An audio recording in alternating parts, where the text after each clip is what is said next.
Jim, we were at the Traditional Britain Group conference yesterday, so if you can just give me, like, you know, some of the things that you took away from the various speeches there.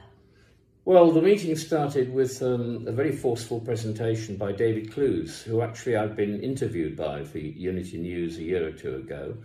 And he basically gave us a very good overview of the state of Scotland in particular, that it is essentially a wasteland at the present. The SNP policies, in particular on education, which used to be perhaps Scotland's most famous achievement. I mean, Scotland effectively ran the British Empire of the 19th century, from the Governor-Generals down to the ship's engineer. These were largely Scots, and it was due to the fact that Scottish schools were significantly in advance of the rest of the UK. And the fact that the SNP have run this down bodes ill for the next generation of Scots. They simply won't have that advantage of an absolutely first-rate education, even in small schools in small towns, which was the greatest achievement of Scottish culture. David also pointed to the significance of Christianity. Going back to the Reformation, Scotland has always been more Protestant than England, people like John Knox and so on, and the two are interlinked, that the desire to study the Bible, the desire to have education right down to the lowest level of the village, are integrated, and the destruction of Christianity and the destruction of the economic future of Scotland are far more interwoven than people would think. The theme of Christianity being under attack was taken up by Linda Rose, who is actually an Anglican vicar. And her point is that our whole civilization, going back to 1000 AD and even earlier to 43 AD, in fact, is built on Christianity. The interesting thing is that when people attack Christians for being bigoted and intolerant, the whole issue of tolerance is a result of Christianity. The people who are denigrating Christians for being, quotes, narrow-minded and intolerant, those criticisms only make some sense because Christianity is imbued in us a sense of fairness and tolerance. If we were still Odinists, or if we'd become Muslims or Buddhists or Hindus or whatever, it's doubtful that discussion would take place. It isn't taking place in contemporary Islam or contemporary Hinduism, for instance. It is purely a Christian obsession with fairness towards your fellow man. And so to destroy Christianity, which is the root of it, is actually to call the whole question into doubt. Linda did not make the point, which I think is worth making, that Christianity is the only civilization which has abolished slavery purely on grounds of conscience. In other words, if you denigrate Christianity, you're denigrating the positive force which eliminated slavery, which doesn't exist in other civilizations. Islam is quite happy with slave trading. It still goes on, and Muhammad traded in slaves. Well, they were into it way before we were. All civilizations before our own Christian civilization took it for granted that some people had the right to dominate others and reduce them to slavery. Yeah. If they didn't reduce them to slavery, they'd probably have massacred them because they have no economic benefit. So there is a curious twist in the whole business of atheist intolerance of Christianity, in that it's like a snake eating its own tail, because without Christianity, the whole liberal debate would not exist. Yeah. As I say, those are two of the introductory papers. And Jim, sorry, could we just go back to David Clues, because he was talking about Alex Salmond, wasn't he? Yes, and ironically, which was most odd. He made the point that Alex Salmond was the last of the sort of trustworthy Scottish nationalist politicians before the clouds grew up over the behaviour of Sturgeon and her colleagues and the ghastly Humza Yousaf. But he made the point that Alex Salmond was somebody who did inspire trust and confidence from a wide range of Scottish opinion, and it was during the meeting that we learned that he just died. So it was rather ironic. In a sense, he gave him a funeral speech before he even knew that he was dead.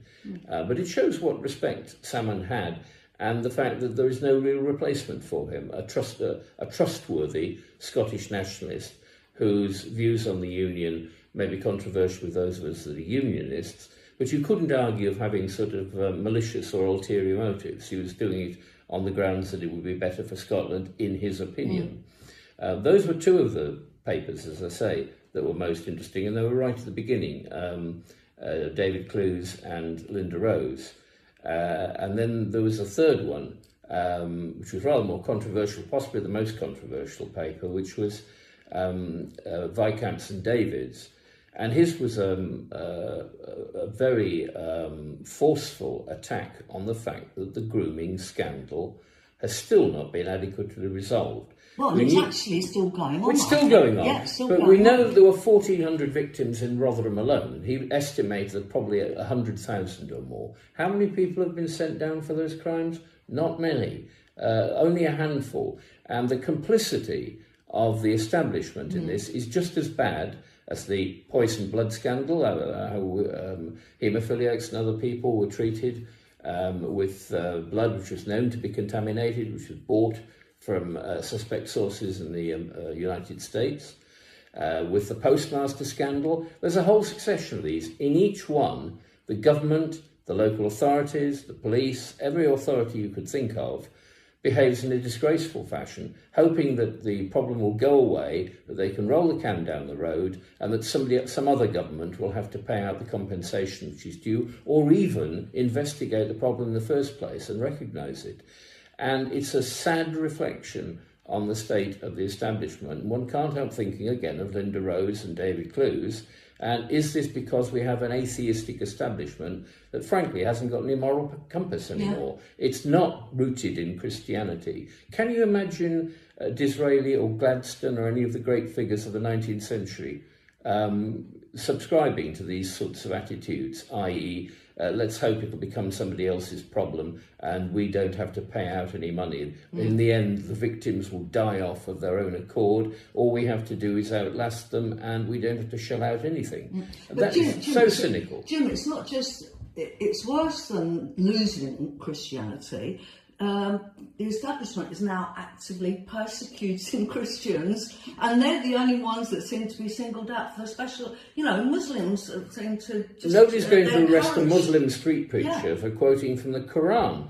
But when people are told that they will lose their jobs if they wear a crucifix, when people are told that if they read from the Bible in public, they will be prosecuted, something very strange is going on. This is self-destruction. This is a culture destroying itself. It's a virus like AIDS, except it's a mental virus. This is the system attacking itself, and it's done for entirely selfish motives. That's what one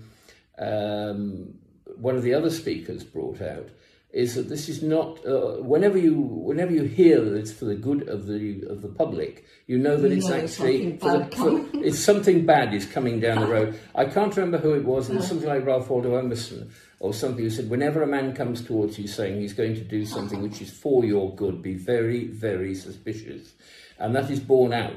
The establishment is always justifying itself by saying that it is for your benefit. Well, if it were for your benefit, you'd probably have thought of it for yourselves.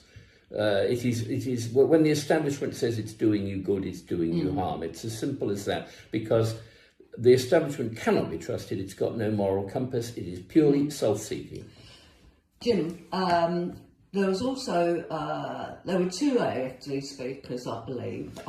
There was the serving member of the European Parliament. I can't remember his name, but there was Herr Otten. Yeah, I found that most interesting because he was sort of saying, like, they've been democratically elected by the German people, but yet the other parties are colluding to actually keep them out. But this is happening right across Europe. It's happening all. There is now a syndrome which is apparent in major Western European countries, which is the nationalist movement becomes the biggest single party. If anything can claim to be the voice of the people, it is the Nationalist Party.